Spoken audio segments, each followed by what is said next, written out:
toutes et à tous. Merci beaucoup de nous inviter ce matin. Donc, je suis Lisa Fouilleul, je suis responsable des partenariats pour l'association Bicomtech. Bonjour, moi je suis Dorothée Roch, je suis cofondatrice et directrice de l'association Bicomtech.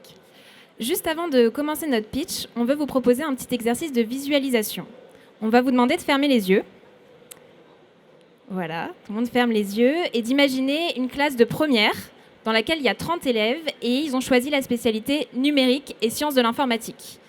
Et je vais vous demander de visualiser combien vous voyez de filles dans cette classe de 30 élèves qui a choisi la spécialité numérique et sciences de l'informatique. Maintenant, vous pouvez ouvrir les yeux.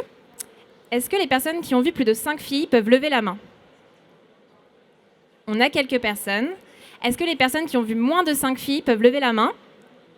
La grande majorité. Et du coup, c'est vous qui avez raison. Dans les classes qui ont choisi la spécialité numérique et sciences de l'informatique, on trouve seulement 3 filles pour 30 élèves. Et ça, c'est aussi une réalité dans le secteur du numérique, puisqu'aujourd'hui, seulement 3 salariés sur 10 du secteur du numérique sont des femmes. Et dans les métiers techniques, c'est seulement 1 salarié sur 10. Alors pourquoi cette sous-représentation des femmes et des filles dans les filières nous paraissait un problème important auquel on a voulu répondre? Tout d'abord, c'est un enjeu de citoyenneté. Ensuite, c'est un enjeu d'insertion professionnelle, puisque les compétences numériques sont nécessaires dans tous les secteurs, tous les métiers. C'est ensuite des opportunités de carrière dont sont privées les femmes, puisque vous le savez, dans la tech, il y a une recherche de talents, des carrières attractives, des rémunérations intéressantes. Et puis ensuite, c'est une dimension plus politique, c'est le fait que les femmes ne sont pas dans les métiers qui façonnent le monde d'aujourd'hui et de demain. Alors, pour faire face à cette multiplicité de challenges, je dirais, on a monté au sein de Bicomtech 2 programmes majeurs que sont le programme Jumping Tech et le programme Ambassadrice qu'on va vous présenter et qui font l'objet de ce prix. Alors du coup, nos programmes s'articulent en 3 grandes étapes. Une première étape de sensibilisation pour aller sensibiliser les filles dans les établissements scolaires et leur faire découvrir les métiers du numérique pour qu'elles aient connaissance de ces opportunités. Une phase de formation où on propose aux filles de s'initier, de monter en compétences numériques, de mettre les mains dans le cambouis pour voir qu'elles peuvent aimer ça. Et enfin, une phase où on va les accompagner sur le long terme pour du coup lutter contre le décrochage dans le secteur du numérique. Et donc, première étape, sensibilisation au sein des établissements scolaires. Donc, on sensibilise aujourd'hui des filles dans 3 grandes régions, donc Pays de la Loire, Auvergne-Rhône-Alpes et Île-de-France. On sensibilise par an 1200 filles dans les classes de 3e et de 2e.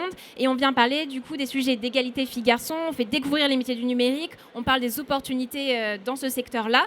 Et à la fin de ces sensibilisations, on propose aux filles de s'inscrire à notre formation qui a lieu pendant l'été. Et donc là, c'est la 2e étape du programme, la formation Jumping Tech, qui est un programme du coup intensif pour les filles qui leur permet de monter en compétences pendant 4 semaines. Et on va leur apprendre à coder, à programmer, à monter une vidéo, à découvrir aussi les métiers et tout le secteur du numérique. Et donc ce programme, il concerne 106 filles en juillet, là, cet été, qui vont pouvoir du coup développer leurs compétences numériques. À la fin de ce programme, les filles intègrent du coup la dernière phase, qui est le programme Ambassadrice. Et donc, on va continuer de les accompagner sur le long terme. On va continuer de les accompagner sur 3 axes. Le développement de leurs compétences numériques pour qu'elles puissent aller plus loin que ce qu'elles ont déjà acquis pendant la formation de Jumping Tech, le développement de leur leadership et leur engagement pour la mixité dans le numérique, pour qu'elles puissent prendre la parole sur ces sujets-là, et enfin le sujet de l'insertion professionnelle, et donc pouvoir les accompagner dans leur orientation, dans leur choix de filière, pour soutenir les choix qu'elles vont faire et qu'elles ne décrochent pas dans la filière du numérique. Alors, comme le disait Lisa, on est en plein développement et donc on est présent dans 6 départements, dans 3 régions de France. Quelle est l'innovation dans une association comme la nôtre? L'innovation dans une association qui travaille sur des questions d'éducation, c'est principalement l'innovation pédagogique. Et donc, en quoi notre façon de travailler, elle est singulière et en quoi elle produit des effets spécifiques? Alors d'abord, on travaille avec des programmes gratuits qui permettent d'inclure toutes les filles.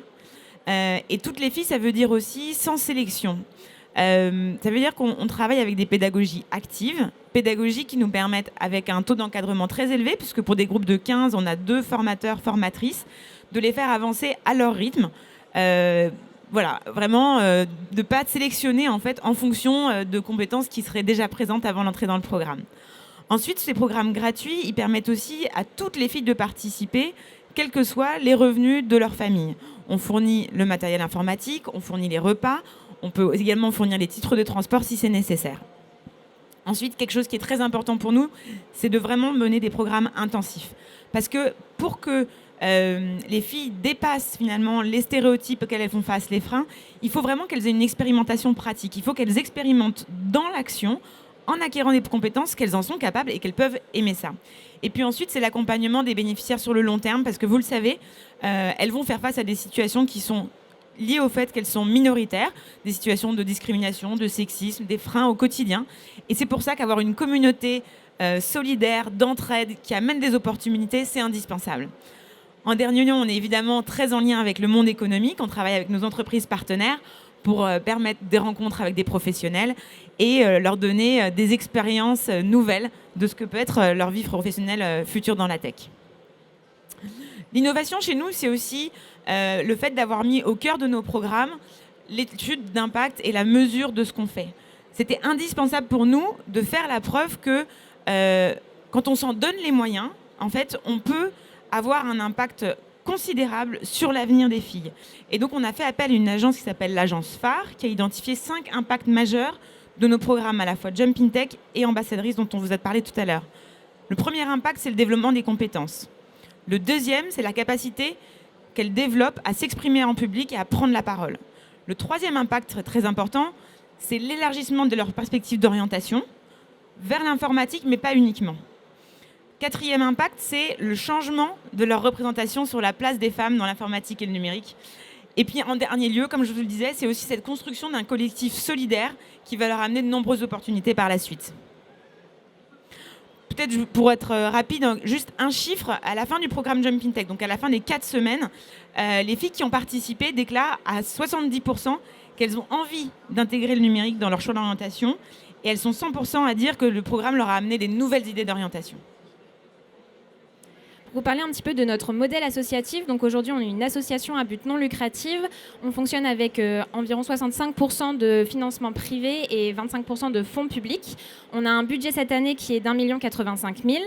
On a levé à date 950 000 euros, donc il nous reste encore 200 000 euros à atteindre pour pouvoir être à l'équilibre sur cette année. On fonctionne avec des partenaires du coup financiers qui sont aussi bien privés que publics au niveau national et aussi au niveau local. L'enjeu pour nous, c'est de pouvoir engager les collaborateurs des entreprises auprès des filles pour leur faire découvrir leur métier, pour leur faire découvrir leur expertise. On travaille aussi avec les institutions et on est notamment associé aux réflexions en termes de formation des enseignants aux côtés du ministère de l'Éducation nationale. On travaille également avec des associations partenaires pour mobiliser les bénéficiaires et puis pour du coup pouvoir ouvrir aussi des opportunités aux filles qu'on accompagne. Alors notre équipe, c'est une équipe aujourd'hui de 10 salariés, bientôt 12, qui sont principalement investis dans les programmes pédagogiques aux côtés des bénéficiaires de nos projets.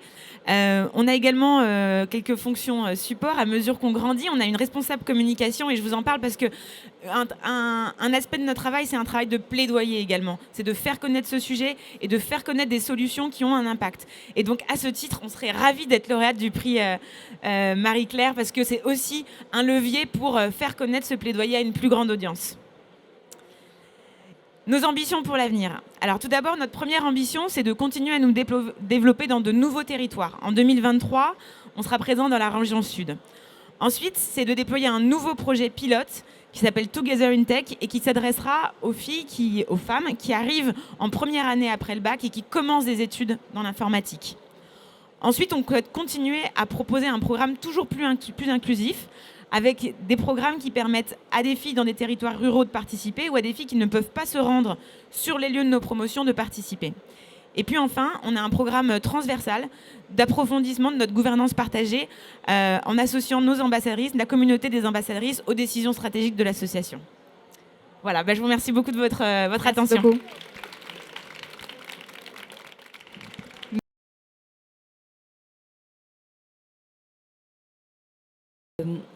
À quel moment, pour la première partie de sélection, vous sélectionnez, mais vous allez, dans quelle tranche d'âge vous allez proposer en fait le début de parcours à ces jeunes filles? Donc ça, c'est le premier point. Deuxième point, vous avez constitué effectivement un parcours de formation. Vous avez besoin donc d'éducateurs et de guides. Est-ce que vous avez identifié un partenariat, notamment dans des grandes écoles de la tech, pour qu'ils prennent la parole et donnent encore plus envie à ces jeunes de choisir cette voie? Et puis je pense que et puis mon dernier point, c'est que quelque part, dans le monde d'hier, vous le faites de manière extrêmement moderne et certainement de manière très très efficace, ce que devrait faire un conseiller d'orientation. Et est-ce que dans vos partenariats avec l'éducation nationale, vous essayez en fait de vous rapprocher pour que ce ne soit pas deux choses qui soient l'une à côté de l'autre, parce que toutes ces jeunes femmes, elles ont un parcours en fait académique et qui est un peu des passerelles pour pouvoir éventuellement évangéliser et attirer encore plus l'attention. Voilà. Merci beaucoup pour les questions. Alors, je vais prendre la première question sur le public du coup des filles auxquelles on s'adresse. Donc, on intervient sur la première brique du programme pour des filles qui sont en 3e ou en seconde, entre 14 et 17 ans. Pourquoi ce public-là? Parce que c'est le moment où elles font leur choix d'orientation. Donc, en fait, c'est le moment où on peut encore leur faire découvrir des pistes qu'elles n'avaient pas envisagées et qu'elles puissent s'en saisir.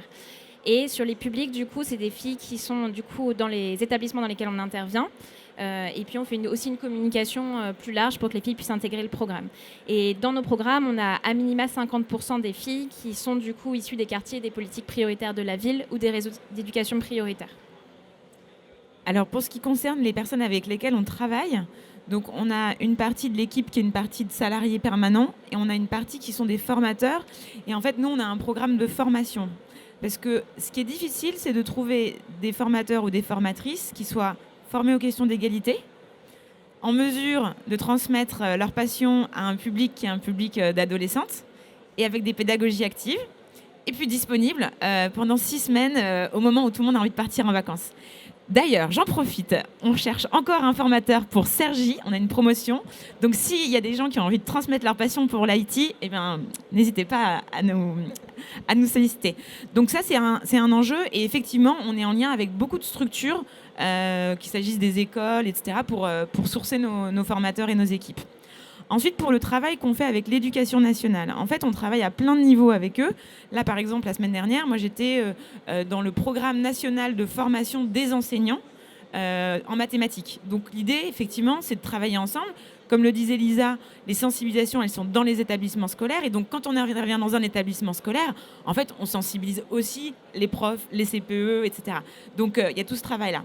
Ensuite, notre communauté d'ambassadrices, c'est une communauté agissante. C'est tout l'intérêt, en fait, d'avoir des filles qui passent par un programme et qui ensuite, elles-mêmes, peuvent porter cette parole.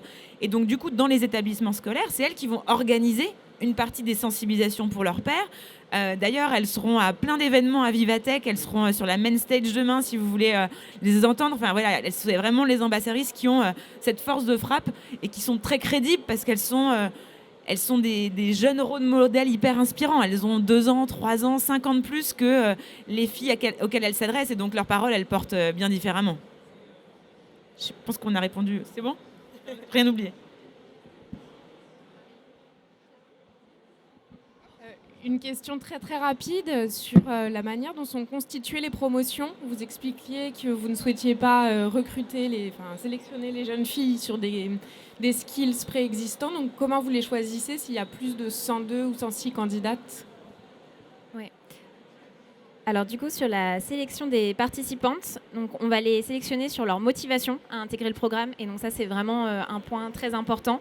Et ensuite, on fait en sorte d'avoir une diversité de profils. Donc on va chercher à équilibrer les promotions, aussi bien du point de vue de 50% des filles issues des quartiers politiques de la ville. On a également pour objectif de pouvoir inclure les filles de milieux ruraux, notamment dans nos promotions online. On a 6 promotions en présentiel et 2 promotions online pour les filles qui justement ne peuvent pas se rendre en présentiel dans les formations, qu'elles ne soient pas privées de cette opportunité. Et donc ça va surtout être en fait un échange avec les coordinatrices territoriales et directement les filles pour mesurer leur motivation et leur envie d'intégrer le programme. Donc ça va vraiment être le critère principal. Et notre challenge, c'est d'arriver à convaincre dans les sensibilisations des filles qui n'ont pas envie de venir. Ouais. C'est ça l'idée. Parce qu'on a généralement par promo, on a 2 filles qui sont déjà un peu mordues et on se dit ça va être les moteurs, quoi. Mais après... J'avais une question sur votre stratégie de développement territorial. Comment vous abordez, comment vous choisissez en fait les régions dans lesquelles, comment vous avez choisi les régions dans lesquelles vous êtes déjà présente et comment vous sélectionnez les futurs territoires dans lesquels vous souhaitez vous implanter? Alors d'abord, on a toute une méthodologie sur l'implantation territoriale qui part d'une étude du besoin. Le besoin en France, il est présent partout. C'est-à-dire que, je pense que vous le savez bien, il n'y a pas de territoire dans lesquels la mixité, la parité, serait déjà atteint. Donc le besoin du côté des filles, il est déjà présent. Après, c'est plutôt comment est-ce que le territoire a envie, je dirais, d'accueillir une initiative comme la nôtre et comment est-ce que finalement, il y a un certain nombre d'acteurs dont on a besoin, notamment des acteurs institutionnels, puisqu'on travaille avec les préfectures, les régions, les départements, les communes, etc., avec des acteurs aussi entreprises, puisque nos programmes, comme le disait Lisa, ils sont soutenus par les entreprises qui nous disent non mais nous on a vraiment envie que vous arriviez et dans ce cas-là on sent que c'est possible pour nous.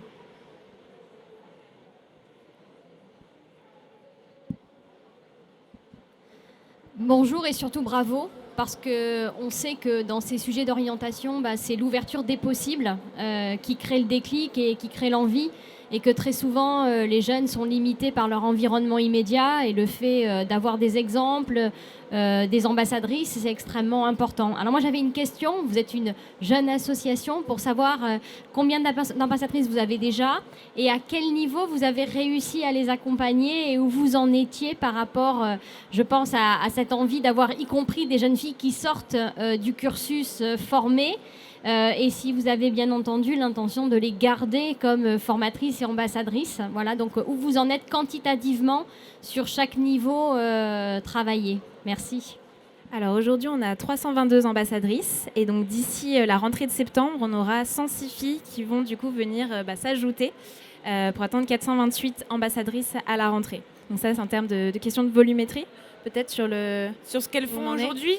Alors, on a tout un suivi en fait de l'étude d'impact dont je vous ai parlé, qui permet de mesurer tous les 2 ans comment est-ce que les parcours des ambassadrices intègrent ou pas, comment est-ce qu'ils sont impactés par ce qu'on a fait.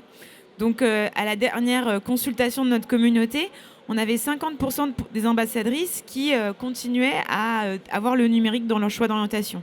Et c'est quelque chose qui est en fait en mouvement permanent, parce que je ne sais pas si après le bac, la première année après le bac, pendant cette année, il y a 50% des étudiants qui vont soit redoubler, soit partir, soit changer. Et donc en fait, on a beaucoup d'ambassadrices qui vont faire un choix et qui vont ensuite en faire un autre 3 ans plus tard. On a aussi beaucoup d'ambassadrices qui ont des stratégies d'orientation hybrides avec des doubles cursus. Et nous, ça, c'est génial. Enfin, on trouve que c'est vraiment aussi, je dirais, une reconnaissance, le fait d'être capable de développer une stratégie en se disant, il y a un des thèmes qui était aujourd'hui au cœur, c'est la santé, par exemple. Donc on a des ambassadrices qui viennent et qui veulent travailler dans la santé. Et puis elles viennent faire Jumping Tech parce qu'elles se disent, l'informatique, je vais apprendre genre des compétences, ça va être bien pour mon avenir. Mais c'est absolument pas parce qu'elles veulent en faire leur métier. Et puis en fait, elles se rendent compte que santé et tech, ça marche. Et ça marche même très très bien. Et donc ça, c'est aussi des choses qu'on suit pour essayer de comprendre, parce que les parcours sont complexes. Et peut-être une dernière brique sur l'accompagnement des ambassadrices. Aujourd'hui, on a une communauté aussi qui avance dans son parcours de vie. Et donc, on a vraiment le sujet aussi des premières opportunités professionnelles. Donc, comment nous, on peut les accompagner à trouver leur premier stage, leur première alternance, qui vont faire aussi qu'elles vont rester dans ce secteur de la tech. Donc, on est aussi à ce moment-là, et à un moment où les ambassadrices aussi portent leurs propres projets au sein de l'association. Elles ont par exemple sorti leur podcast qu'elles ont monté de A à Z et qui leur a permis de continuer à développer leurs compétences numériques et prendre la parole sur des sujets qui leur tiennent à cœur. Alors du coup, ça sera vraiment la dernière question pour laisser... Vas-y, je t'en prie, Gwenaëlle. Elle va être très rapide. Je me joins à l'ensemble des commentaires pour vous féliciter. Bravo pour ce projet. Vous évoquiez tout à l'heure les entreprises. Moi, j'aurais voulu savoir quelle était la nature de vos partenariats avec les entreprises, notamment sur la mise en pratique et la découverte des métiers à travers des stages. Oui. Alors aujourd'hui, on va travailler avec les entreprises pendant Jumping Tech, donc qui est la formation pendant laquelle on a à cœur aussi d'ajouter cette brique de découverte des métiers. Donc on va avoir par exemple des tables rondes où on a des professionnels, eux aussi inspirantes et inspirants, qui vont venir parler de leur métier auprès des filles. Et c'est aussi les filles qui vont les interviewer, qui vont être en posture active. On va aussi faire des visites au sein des entreprises pour qu'elles puissent du coup s'immerger aussi dans le monde de la tech, du numérique, de l'informatique. Donc ça, c'est pendant Jumping Tech. Et pendant le programme ambassadrice, on crée créer aussi des ateliers pendant l'année scolaire avec nos partenaires pour qu'ils puissent partager leurs expertises, aider les filles à monter en compétences. Et on partage aussi du coup à nos partenaires les profils des filles qui cherchent du coup des stages, des alternances pour pouvoir relayer leurs profils et les accompagner aussi bien elles dans la partie CV lettre de motivation et ensuite créer ce lien au sein de nos entreprises partenaires. Donc ça va être surtout à ce niveau-là. Et il y a aussi un volet plaidoyer, bien sûr, parce que l'idée, c'est que les entreprises puissent s'engager aussi pour cette question de la mixité qui est très importante, parce que comme ça, les filles voient qu'elles sont les bienvenues et osent aussi postuler, osent faire ce choix-là, parce qu'elles savent qu'en face, elles sont les bienvenues. Eh bien, merci, on vous applaudit.